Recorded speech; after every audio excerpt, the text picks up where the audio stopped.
지금부터 깃을 직접 설치해 보실 텐데요. 여러분들의 PC에서 브라우저 여시고 이 깃의 공식 주소를 입력을 하시면 됩니다. 공식 사이트에 들어가시면 화면의 오른쪽 하단에 이런 이미지를 보실 수 있게 됩니다. 여러분들의 PC의 운영체제에 맞춰서 어떤 설치 파일을 다운로드 할 수 있을지 이 버튼이 자동으로 생성이 되어 있고요. 윈도우 운영체제 외에도 리눅스, 맥에 설치 가능한 실행 파일도 제공하고 있습니다. 내용을 보니까 3월 17일이 마지막 릴리즈 날짜이고요. 현재 기준으로 가장 최신 버전은 2.25.15 확인됩니다. 여러분들 모두 해당 화면에 들어가셔서 직접 다운로드 버튼을 통해 설치 파일을 다운받으시길 바라겠습니다.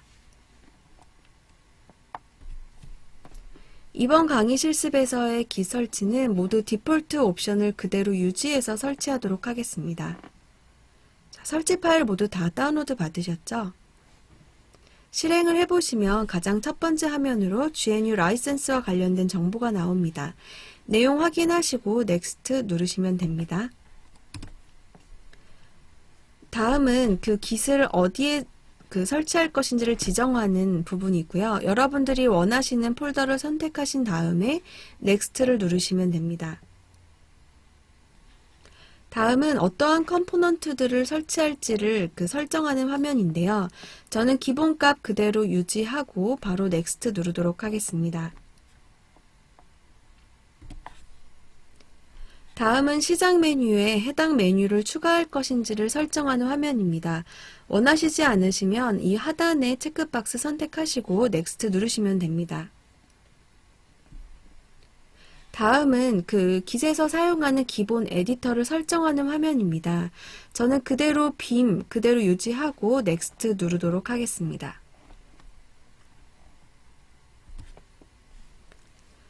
다음 화면은 실제 깃을 어떻게 사용할 것인지를 선택하는 화면입니다. 예를 들어 첫 번째 옵션을 선택하시게 되면 오직 깃 커맨드 자체를 깃 배시라는 프로그램을 통해서만 이용할 수 있게 하겠다라는 것을 선택하시게 되는 거고요. 요 두 번째 이미 선택되어 있는 이 디폴트 값의 옵션은 실제 환경 변수만 등록이 되어 있으면 윈도우 커맨드 창이든 혹은 깃 배시이든 어떤 다른 프로그램에서든 깃 명령어를 직접 사용할 수 있게끔 하는 것입니다. 기본값 그대로 유지하시고 넥스트 누르도록 하겠습니다. 다음은 HTTPS 전송 시 어떤 인증서를 사용할 것인지에 대해서 선택하는 화면입니다. 이건 역시 디폴트 값 그대로 유지하시고 넥스트 누르도록 하겠습니다. 다음은 깃 저장소에 체크인, 체크아웃 할 때 어떠한 옵션을 가질래? 라는 설정 화면인데요. 디폴트 값 그대로 유지하시고 넥스트 누르시면 됩니다. 다음은 터미널 에뮬레이터에 대한 설정 화면입니다. 기본값 그대로 유지하시고 넥스트 누르시면 되겠습니다. 마지막 화면인데요. 저는 첫 번째 바로 깃 배시를 실행하겠다라는 박스에 체크를 하신 다음에 넥스트를 누르시면 됩니다. 그러면 깃 설치가 이제 시작이 되고요. 가벼운 프로그램이기 때문에 설치는 굉장히 빨리 끝납니다. 깃을 사용하는 방식은 굉장히 많은데요. 깃은 커맨드 방식으로 사용하실 수도 있고 별도의 GUI 프로그램을 통해서도 사용하실 수 있습니다. 본 실습의 기준은 이 CLI 방식으로 깃을 활용할 것이기 때문에 앞으로 깃 명령어를 치세요 라는 디렉션이 있으면 이 깃 배시라는 프로그램을 통해서 명령어를 입력하시면 됩니다. 설치가 완료가 되면 이 깃 배시라는 프로그램이 자동으로 실행이 될 거고요. 아까 체크박스 선택하고 실행을 했죠. 만약에 이 깃 배시 프로그램이 실행이 되지 않으셨으면 여러분이 설치하신 이 깃 폴더 안에 들어가시면 이 깃 배시라는 프로그램이 새로 생성되어 있는 것을 확인하실 수가 있습니다. 깃 설치가 완료가 되었으면 실제로 정상적으로 설치되어 있는지 확인이 필요하겠죠. 아까 전에 실행한 깃 배시라는 프로그램에다가 이렇게 한번 입력을 해보도록 하겠습니다. 깃 명령어이고요. git 입력하시고 띄어쓰기 한 다음에 마이너스 연속으로 2번, 그 다음에 버전이라고 입력을 하신 뒤 엔터를 누릅니다. 깃 설치가 정상적으로 완료가 되었으면 우리가 설치했던 깃의 버전명을 확인하실 수 있고요. 아까 전에 우리가 최신 버전인 2.25.1을 설치했기 때문에 이렇게 해당 버전명을 확인해 보실 수 있으시겠죠. 자, 여기까지 되셨으면 깃 설치는 모두 완료되었습니다. 이번 시간에는 깃의 기본 개념에 대해서 더 살펴보도록 하겠습니다. 깃을 더 잘 이해하시려면 반드시 알아야 할 몇 가지 기본 용어들이 있습니다. 원격 저장소, 로컬 저장소, 클론, 작업 디렉토리, 스테이징 영역, 커밋. 이 중에 몇 개의 단어는 이전 시간에 제가 설명드렸을 때 몇 번 등장했던 것도 같습니다. 이번 시간에는 각각의 용어들에 대해서 더 자세하게 살펴보도록 하겠습니다. 깃은 크게 두 개의 저장소를 가지고 있습니다. 하나는 원격 저장소, 하나는 로컬 저장소가 되겠죠. 원격 저장소는 쉽게 원격 서버에 있는 저장소를 의미합니다. 로컬 저장소는 이제 각각의 개발자들이 작업을 하는 본인의 PC 그 자체가 로컬 저장소가 되겠습니다. 만약에 개발팀에 D라는 개발자가 새로 합류한다면 가장 먼저 하는 일이 무엇일까요? 당연히 원격 저장소에 있는 공동의 소스코드를 자신의 로컬 저장소로 다운로드를 받아서 작업을 시작할 준비를 하시겠죠. 이렇게 원격 저장소의 소스코드를 로컬 저장소로 복사해오는 과정을 깃에서는 클론이라고 합니다. 이렇게 깃을 통해 로컬 저장소로 클론을 하게 되면 그 이후에는 로컬 저장소에서 발생하는 모든 변경점들이 깃에 의해서 추적되고 관리되기 시작됩니다.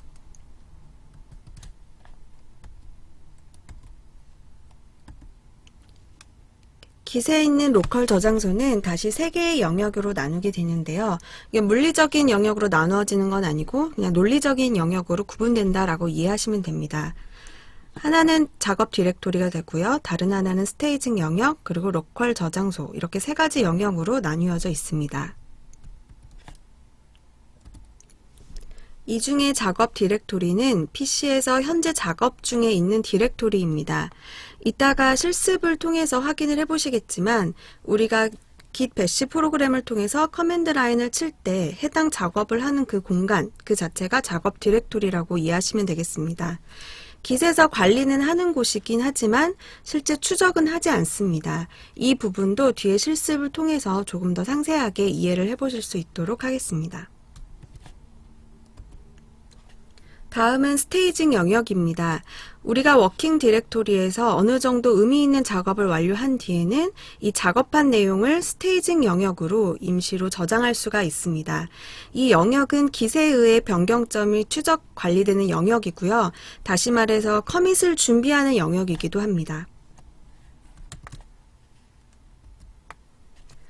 스테이징 영역에 의미 있는 변경점들이 쌓이게 되면 이것을 커밋으로 로컬 저장소에 영구적으로 저장을 하게 됩니다. 다시 말해서 우리가 처음에 개발팀에 합류했을 때 원격 저장소에 있는 소스코드를 클론을 해서 로컬 저장소로 가지고 오게 되는데요. 이때 가지고 오는 것들은 바로 여러 개발자들이 다 작업을 했던 결과물인 커밋들을 받아오게 되는 겁니다. 커밋은 한 번쯤은 다 들어보셨을 것 같은데요. 커밋은 깃에서 가장 의미 있는 변경의 단위를 의미합니다. 예를 들면 우리가 워킹 디렉토리에서 이제 로그인 기능을 개발한다고 가정을 했을 때 어느 정도 의미 있는 변경점이 일어나면 스테이징 영역으로 이제 임시로 저장을 하게 됩니다. 그리고 로그인 기능이 어느 정도 완성이 되었고 이거를 로컬 저장소에 저장할 필요성이 생긴다면은 이 스테이징 영역에 저장되어 있는 모두 임시 변경 사항들을 커밋의 단위로 만들어서 로컬 저장소에 저장을 하게 됩니다. 이 변경의 단위는 개발자마다 혹은 조직마다 모두 다 다르고요. 우리가 커밋하다라고 말을 한다는 것은 결국 변경점들을 로컬 저장소에 영구적으로 저장하는 것을 의미한다라고 이해하시면 되겠습니다. 그렇다면 실제 커밋은 어떻게 생겼을까요? 다음 보시는 이 오른쪽의 커밋은 구글 안드로이드 폰에 들어가 있는 커밋 중에 하나입니다. 첫 번째는 커밋 아이디, 그리고 두 번째는 이 커밋을 반영한 개발자 정보, 그리고 세 번째는 커밋을 반영한 날짜 정보가 되겠습니다. 이 중간에는 이 개발자가 이 커밋을 저장할 때 넣는 커밋 메시지인데요. 여기에는 이 커밋을 왜 반영하게 되었는지에 대한 설명을 작성을 하게 됩니다. 내용을 보시면 두 개의 이슈가 있어서 수정했습니다. 라고 상세한 내용을 이렇게 언급을 해 놓았고요. 그 밖에는 픽스 넘버 그리고 테스트 방법까지도 기술을 해 놓은 커밋이 되겠습니다.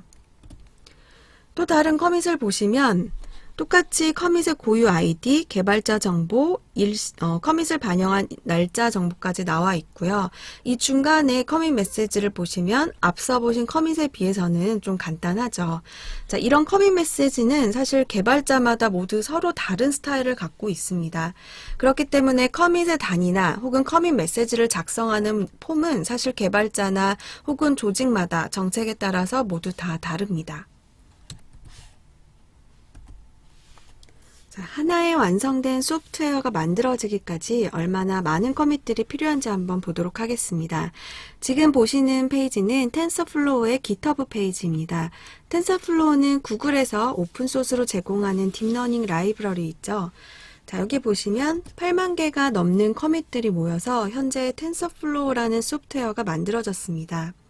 결국 의미 있는 수많은 변경점들이 모여서 여러 가지의 커밋으로 저장이 되어 하나의 완성된 소프트웨어를 만들게 되는 것이죠. 기본 용어는 어느 정도 다 이해가 되시나요? 앞으로 실습에서도 자주 등장하는 용어들이니 잘 기억해 주시기를 바라겠습니다.